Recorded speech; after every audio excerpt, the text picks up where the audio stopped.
Bismillahirrahmanirrahim. Assalamualaikum warahmatullahi wabarakatuh.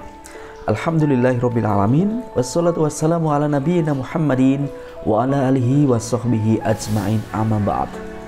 Pemirsa Ilham TV yang dirahmati Allah Subhanahu wa taala, kita akan menyaksikan sebuah kisah mualaf yang dituturkan oleh saudara kita Michael DeCero, yang mana beliau masuk Islam setelah 8,5 tahun berada di Biara. Dan ketika keluar dari Biara, tanpa sengaja bertemu dengan seorang muslim, dan dari situlah petualangan masuk Islam, perjalanan masuk Islam dimulai. Bagaimana kisah selengkapnya? Mari kita simak video berikut ini. Peace be with you. Assalamualaikum. Waalaikumsalam. Michael DeCero. DeCero. So as I was opening up at the end, I forgot to mention I mentioned from Sicily. Sicily. You were born in No, America. Born in America. America. But my family's Sicilian. Okay. Did you know Marco Corleone? No, never. You know what I'm talking about from The Yes. Godfather? Yes. Yeah. Yeah. Now that's right away a big misconception, because as soon as you say, people confuse the two. It's Sicilian or Italian. Right away, people are like, okay, these are the mafia. Yeah. How far is that from the truth? As far as Islam and terrorism is from the truth. That's Yes. a good way to start now. They're the same way, all Italians, Sicilians, whatever, they're not in the mafia, are they? Nope. Muslims aren't terrorists. Nope. Yeah, and you found that out. You went through a whole big journey. Where'd you start? Where did the journey start? So, long story short, the way that I came to Islam, of course, 8.5 years into the monastery, everything was good. I had the life, I really did. I had no bills, and of course, no wife, no kids, none of this stuff. Not in the future, not then, not ever. Because you can't, right? You can't. It's a celibacy. Yeah. You take a vow of poverty, chastity, celibacy, and obedience. And so in that vow of celibacy and chastity, there is no wife or kids. So, but to be honest, because a lot of Muslims, they say to me, how could you do that, But see, the thing is that within the Catholic Church, it makes sense. Outside the Catholic Church, it doesn't make sense to live that lifestyle. So I'm living this lifestyle. I'm very comfortable with it. I feel good. I'm feeling positive. Okay. Now, 8.5 years in, one day I had to go to a church near the monastery that I was at. And when I was coming out of the church, I ran into a Muslim. Not intentionally, just by chance. And when I came out that church, and he was there, and he wasn't waiting, but we just crossed paths. He said to me, You're a Christian? I said, yes. He said, can you help me with something? I said, sure. He said, can you show me where Jesus says, I am God? I said, no problem. I've been studying this stuff for 8.5 years. I thrive for these moments in my memory. So I go to different verses of the Bible. Too many for me to quote right now. John 1:1, the Father and I are one. Before Abraham was, I am. All the God verses, as we would call them in Christianity. So I spit them off to him, try to give him the context and what they say. And he says to me, and this brother actually, come to find out, he was actually an ex-Catholic or ex-Christian who was very knowledgeable of the Bible.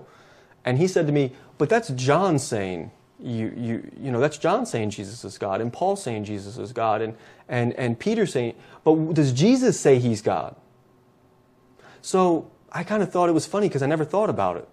When I accepted the Catholic Church and the Christian belief when I was 17, it was because I was desperate for something and they told me this is who God was. I didn't think about it. I didn't even want to think about it. I just accepted it.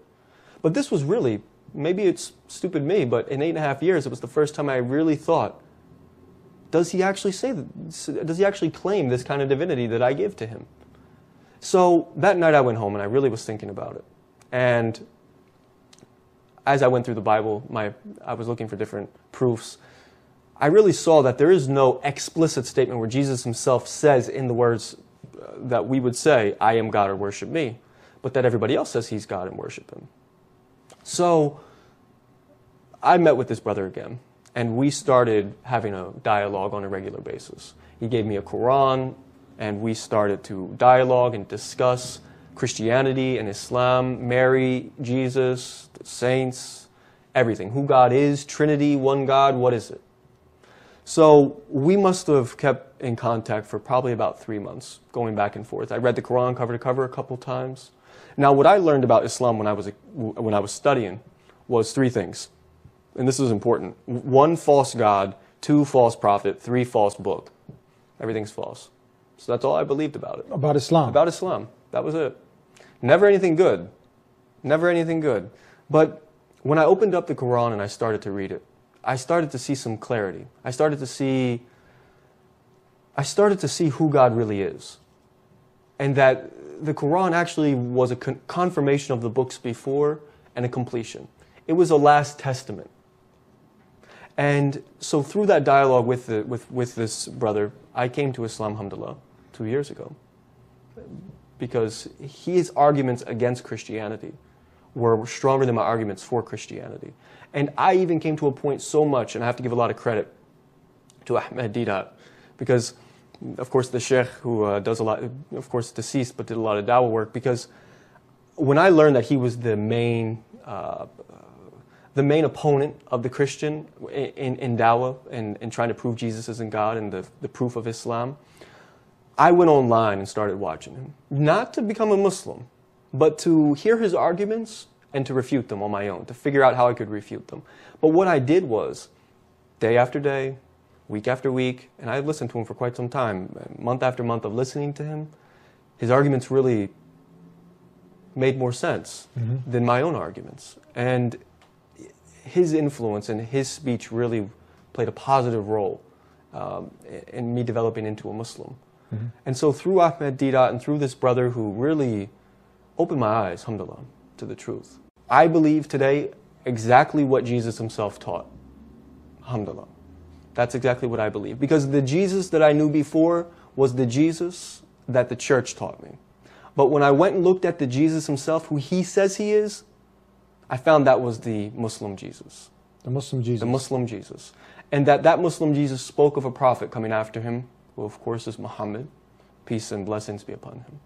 And he said, when they asked him what's the greatest commandment, he said, "Hear, O Israel, the Lord thy God is one God, worship him." That's it. That's it. Worship the The Creator. same message as Muhammad, the same message as all the prophets, the same message as Moses. And that same Jesus who, like Muhammad, like the prophets, that same Jesus who fell down in the agony in the garden and put his forehead on that ground and worship God. And that's how you pray today. That's how I pray today. And we greet also, we're going to cut out, we have to go, but peace be with you. That's the greeting in the Bible, isn't Yes, it also? That's right. Yeah. After the resurrection, peace be with you. Itulah tadi kisah mualaf yang disampaikan oleh Michael DeCero yang sangat luar biasa. Mudah-mudahan menginspirasi kita untuk senantiasa istiqomah di dalam jalan Islam. Semoga Michael DeCero bisa istiqomah dan diberikan kemudahan oleh Allah Subhanahu wa taala, diberikan keberkahan dalam kehidupannya. Amin. Sampai di sini dulu perjumpaan kita, mudah-mudahan bermanfaat. Jangan lupa untuk klik like, share, dan subscribe channel Ilham TV. Sampai jumpa pada video-video berikutnya. Wassalamualaikum warahmatullahi wabarakatuh.